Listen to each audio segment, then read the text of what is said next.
আপনাদের সবাইকে আজকে 31শে মে দর্শন করাবো হনুমানগড়ি মন্দির, যেখান থেকে পারমিশন নিয়ে তবে শ্রীরাম জন্মভূমি মন্দিরে যাওয়া যায়।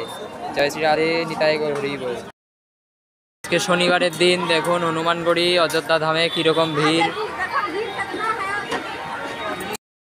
জয় শ্রী রাধে। এই যে আমরা এখন হনুমানগড়িতে দর্শন করার জন্য উঠছি। 75টা সিঁড়ি প্রায়। চলুন।